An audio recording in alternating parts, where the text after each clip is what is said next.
So every once in a while, a game comes out that makes you think, huh, I really like this game, and I just wish it had a little bit more to it. Well, they do expansions, they do extra maps, they do all those sort of things.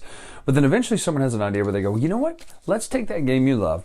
And because there's a popular idea of legacy games going on right now, and the fabled games from Friedman Freeze, have you noticed? Let's take that concept to a regular game, a game that you already like, you already love, and add this concept of fables to it. And that's exactly what this is. This is the Power Grid Fabled Expansion. Now this can be played with the Power Grid Deluxe or the Power Grid base game, the regular one, the old school, which is the one I have, Power Grid game. So Brian, what does this do exactly? Well, the cool thing about this is, I'll show you in a minute how it works, but I don't want to spoil it because it is a little spoilery, because it is a Fables game. So it's Legacy a la, it shouldn't be called Legacy, you shouldn't even compare it to Legacy because it's the Fable system. It's Fable system a la Fabled Fruit, a la Fortress and Flee and Fright, I want to say, yeah. It's this concept where you take a deck of cards that's already pre-built, pre-planned, certain order, and then when things happen in the game, you turn over some of these cards. So let's take a look right now at what the Power Grid Fables expansion adds to the game of Power Grid right now. How it works, how it plays, but there won't be any spoilers here until the very end. I'll talk about a couple specific cards and how it changes the game and how cool or not cool that is right now.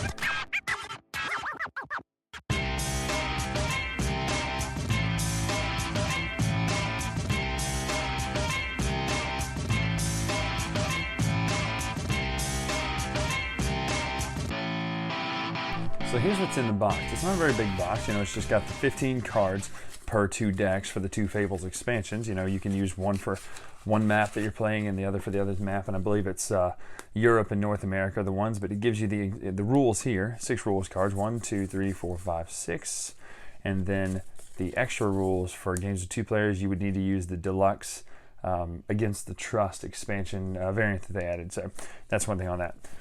The rule cards are all denoted by this back, so in case you're worried about spoilers or things like that, the fronts of these cards look a little different than the back. So the setup is very simple. You would actually set the cards. Let's say we're using the North America one because that's the white bordered cards versus the purple bordered cards, as you can see right here. They would split just like this, and they're numbered 1 through 15. So what you'll do is you'll lay the cards out in this way, just like this.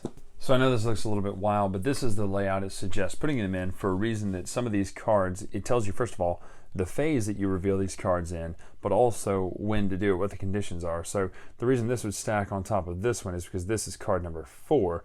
Card number 8 says when the players have already revealed card 4.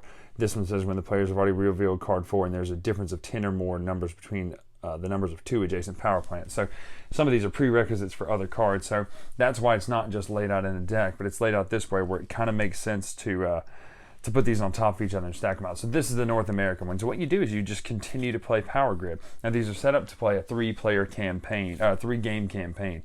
The idea is as you're playing Power Grid, when one of these things happen, you turn over that card and read it. If you'd like to see what one of them says, we'll read one right now and we can spoil one.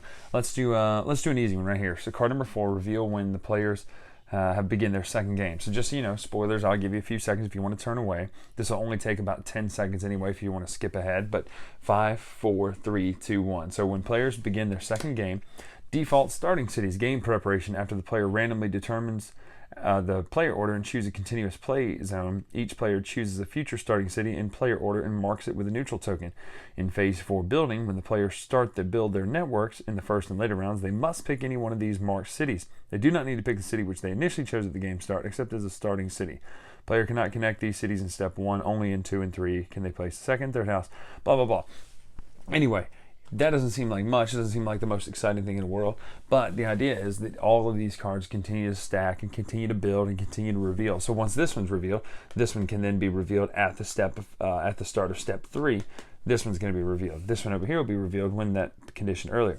Then reveal at the start of step 2 after card 8 has been revealed. So the next round, you'd reveal this then. Same kind of thing here. These would just continue to ping off of each other until you've played the game basically 3 times and the entire campaign is done. Is it the deepest thing in the world? Of course not, but it's a cool idea to change how you play Power Grid. So that's how the whole idea of the Fables deck works right there. So you would just sit this to the side while playing Power Grid.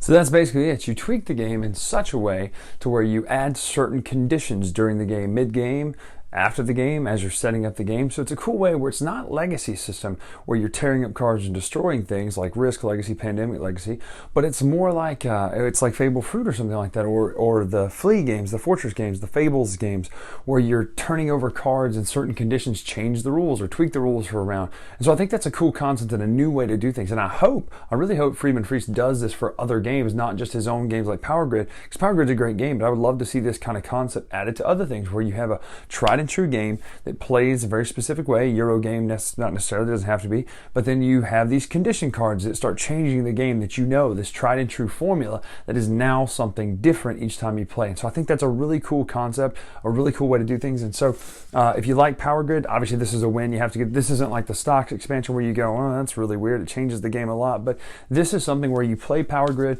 and if you enjoy Power Grid, you tweak the game with these little campaigns that are put in here. So go check out the Fables Power Grid expansion from Friedman Freese. Really, really cool. It works with both the deluxe and regular. So that's it for this time. I'm Bryan Drake with the latest retro here on the Dice Tower. We'll see you next time. Thanks so much for watching the Dice Tower videos. Find more great videos and reviews, as well as our top-rated audio podcast at Dicetower.com. You can also find other great shows at Dicetowernetwork.com.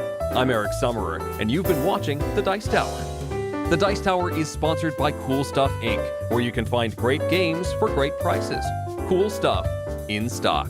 Check them out at CoolStuffInc.com.